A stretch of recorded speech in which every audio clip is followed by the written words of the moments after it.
So it all starts with this 10-year-old girl going to the store. She walked into the produce section, and all of a sudden, there was a dog in the grocery store. Looked like he was having the time of his life. Well, she lied that it was her dog and brought him home. Meanwhile, the manager was on the ground crying. So they went home and lived happily ever after.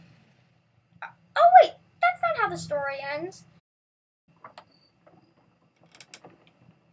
She went home/trailer park with Winn-Dixie, the dog's new name. It was an only adult trailer park. And she asked the preacher if they could keep him. She's living a terrible life. She doesn't even have a mom. He said yes. I gave this filthy dog a bath. He needed one bad. And while I was at it, I told him some personal issues. One of the things was that I had a mother, but she left.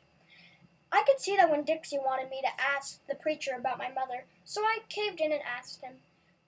Well, he said yes. Opal was 10, so the preacher told her 10 things about her mother. Some of them were, she drank beer, whiskey, and wine, and she loved it. She loved Opal, too, a lot. She was good at gardening. She had a talent for it. Once the preacher was finished telling her all 10 things, she went to her room. At her room, she wrote all 10 things down just the way he told her. Once she was finished, she recited them all to Winn-Dixie until she memorized. They soon learned that Winn-Dixie did not like to be left alone. He lived at the trailer. So they brought Winn-Dixie everywhere, even to church.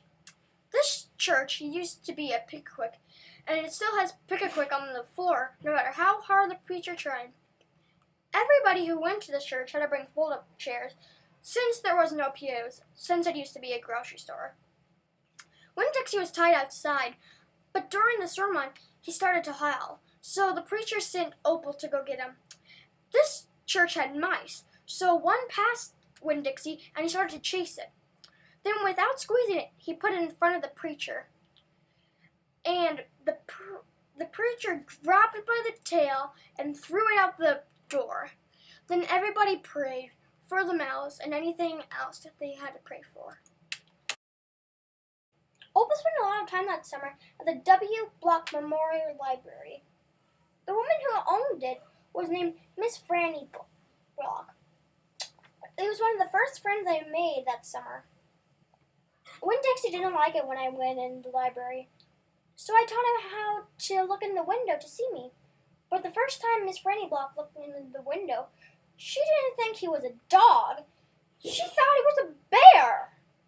She started screaming and sat behind her desk on the floor. She told Opal that she thought it was a bear. I told her that it wasn't a bear. That was my dog. So I brought Winn-Dixie in, and she told us how she had encountered a bear before. So me and Winn-Dixie sat down, and she told us the story. She told us that her father was a rich man, and that she could ask for anything she wanted on her birthday. So she asked for a library, the exact one that they were sitting on today. Well, one hot Thursdays, all the doors and windows was open, and Miss Franny Block had her nose stuck in a book. Then a shadow came over her. Without looking up, she asked, "Is there a book I can help you find?" She raised her eyes slowly because there was no answer. And there was a bear in her library. So she raised her book, War and Peace, a very heavy book, and threw it at the bear. Well, the bear took it and started to run away. She never saw that bear again. And after she was finished, pinched-up-faced Amanda Wilkinson asked, "Is there any dogs allowed in the library?" She said certain ones and winked at Opal. The end.